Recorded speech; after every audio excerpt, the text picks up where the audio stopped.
Edmonds, which is a huge player in the used car space, recently released a report outlining the state of the used car market for Q3 of this year. And, well, you guys know how much I love a good report. And so in this video, we're going to be breaking down this report. I'm going to be talking about what this means for the car market as a whole. And at the end of the video, I'm going to give you a great method that you can use to get an incredible interest rate on your used car if you're looking to buy a car in the coming months. But before we dive into that, I do want to let you guys know of a Black Friday deal that's going on right now. Black Friday is here, and the Car Sharing Masterclass once yearly Black Friday sale is going on right now. If you're watching this between November 9th and November 30th, 2023, then take action now and use the code BLACKFRIDAY200 to get $200 off your purchase of the Car Sharing Masterclass. This is the biggest sale that we've ever run, and once it's over, it won't be back until next year, November 2024. I've been a Turo host for over 6 years, and I've compounded all my experience and knowledge and squeezed it into 7 hours worth of content for the Car Sharing Masterclass, where I'll show you everything that you need to know about starting a Turo side hustle. Everything from LLCs, how to work with insurance, what type of cars you should buy, where to buy cars, setting up automated communication systems, and even what to do in the case that your car is in an accident, as well as everything in between. We have hundreds of successful students, and I would love for you to be the next one or your money back guaranteed. Click the link down in the description below to steal the deal now. Now, for those of you who don't know what Edmonds is a player in the used car space that's similar to Cars.com, AutoTrader, and KBB, or Kelley Blue Book. It's a really great tool to learn or explore the used car market, and every quarter they release a pretty short but robust report giving us insight into the state of the used car market. And just this week, they released their report for Q3 of this year. And right off the bat, looking at the report, you can see that the average transaction price for a used car has dipped by 5.5%. The average transaction price for a used car in Q3 of this year was $28,935, compared to this time last year where it was $30,603. Something about seeing this number dip below the $30,000 price point is something that I find to be really promising. Sure, cars are nowhere near as cheap as they were pre-pandemic, but the fact that we are seeing used car transaction prices dip below 30 grand, I view it as a promising sign. Now, whenever we look at the graph that's provided by Edmonds, the statistic of seeing a 5.5% decrease in transaction price becomes a little bit more depressing, because we are still 44% higher in transaction price than we were in Q3 of 2018. So whenever we take that into the context of the equation, it does make the 5.5% decrease a little bit smaller and less significant. But I guess we got to take wins where we can get them. One major silver lining is that from Q2 to Q3 of 2023, there is a 1.8% drop in used vehicle prices, compared to what we would typically see pre-pandemic for the same period of time, which is a 0.7% price decrease. So what this is essentially saying is that seeing a price decrease from Q2 to Q3 of the same year is typically pretty normal. But in 2023, so this year, that price decrease was more significant than normal. In fact, it was more than twice as much as you would typically see. This next graph here, which I'll put on the screen, is basically breaking down the price of new cars versus the price of slightly used cars. And what this graph is showing is that the value difference between a slightly used car and a new car is actually quite significant. And we're actually seeing this difference grow throughout the years, because according to Edmonds in Q1 of 2022, the difference between a slightly used car and a new car was only $8,950. Today, this price is $13,686, which is very similar to where it was pre-pandemic at $13,194. And in this next graph, you can see the average transaction prices by used vehicle age, going from 1 year old to 10 years old. And you can see here that there is the largest decline in vehicle transaction prices for cars that are 1 or 2 years old, while cars that are between 3 and 10 years old are all seeing around a similar price decline, anywhere between 3.6% and 4.9%. Now, this next graph that I want to talk about is one that I find particularly interesting, and in my opinion, it's probably the most interesting graph provided by Edmonds,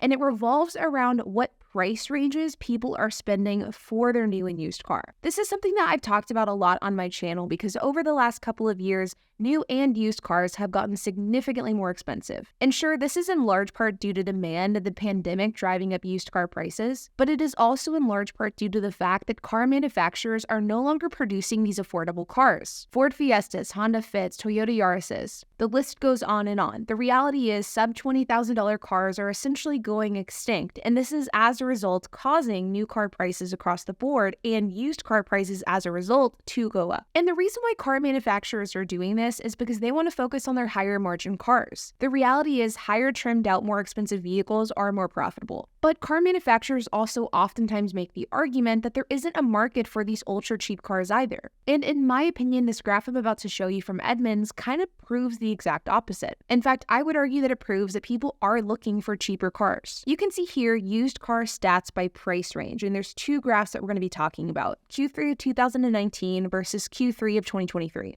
And it shows us not only the price range that people are purchasing, what percentage of buyers are purchasing in that range, but it also shows us the average mileage, the days to turn the vehicle, and the average age of the car as well. And to me, this graph is absolutely staggering. Whenever you look at this graph on the surface, one of the first things that you'll notice is that the amount of people that are buying cars for below 20 grand has decreased substantially.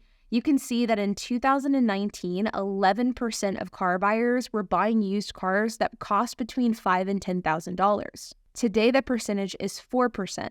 You can also see that these same buyers were buying cars with an average mileage of $98,165, and the average age of these cars was 8 years old. Today, the average age of these same price-ranged cars are 11 years old, and they have 115,000 miles. So you're spending the same amount of money for a car that is significantly older and with significantly higher mileage. So yeah, of course, less people are going to be buying that car. You can see the same thing happen in the $10,000 to $20,000 price range as well. For example, for $10,000 to $15,000 price range, 19% of car buyers were buying cars for this price. These car buyers were buying cars with an average mileage of 61,909 miles, and the average age of the car was 5 years. But today, only 8% of buyers are buying in this price range, and it's probably due in large part to the fact that the average mileage in this price range is 97,363 miles, and the average age of the car is 9 years old. The idea of spending $10,000 to $15,000 on a car with nearly 100,000 miles that's 9 years old, even for me, that's really off-putting. And for the $15,000 to $20,000 price range, 13% of buyers are currently buying cars in that range.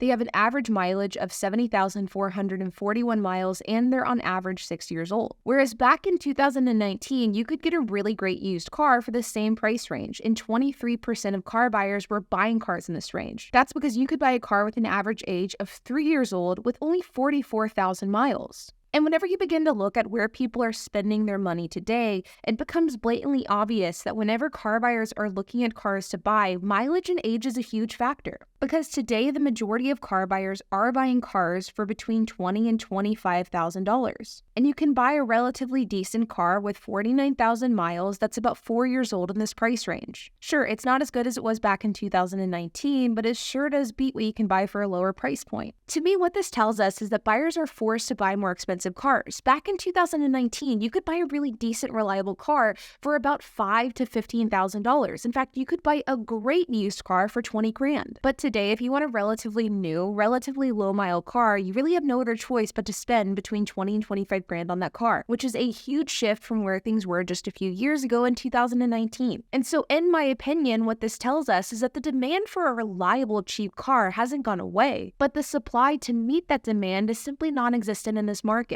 which is why you see so many people spending more money on cars. The majority of car buyers are looking for cars that are 4 to 5 years old in that 40 to 50,000 mile range, because that's a really great bang for your buck vehicle, and you can simply no longer find that for under 20 grand anymore, which is a real shame. Now, I mentioned earlier in the video that I'm going to be talking briefly about what you can do if you're somebody who's wanting to buy a used car in this market, and if you're someone who's concerned about interest rate. And while I probably will make a standalone video about this in the future, I think it's important to talk about now, especially as we head into the holidays. And so if you are somebody who's looking to buy a used car, there are 2 words that I have for you: credit unions. My husband HP and I are in the process of buying a Lincoln Navigator to list onto our Turo fleet. Again, this is something I will break down in a standalone video, but the point is we needed to get financing for that. Unlike all of our cars in our Turo fleet, I actually wanted to finance this Lincoln Navigator in my own name in order to improve my credit. I've talked a lot on my channel about my credit in the past. Long story short, years ago, I really hurt my credit whenever a business that I had closed. And even today in 2023, my credit still isn't great. So I wanted to take out an auto loan, pay off that auto loan in a couple of years, and I could use that as a way to really boost my credit. But because my credit score is in the 600s, I was mentally preparing myself for a double-digit interest interest rate, which obviously isn't ideal, but it wasn't going to be that big of a deal because I planned on paying off this car within a year. So the interest accrued would have been limited either way. But about 6 months ago, I signed up for a credit union and I set myself, my husband HP, and our businesses up for credit union accounts. I deposited $1,000 into each one of these accounts and I just let the money sit there over the last few months. Then just this week, I applied for a pre-approval for this Lincoln Navigator. And not only was I approved with my less than stellar credit score, but I also got a 6.5% interest rate. And given the fact that with my credit score, which is considered non-prime, according to Experian, I should have expected to pay about 13.49%,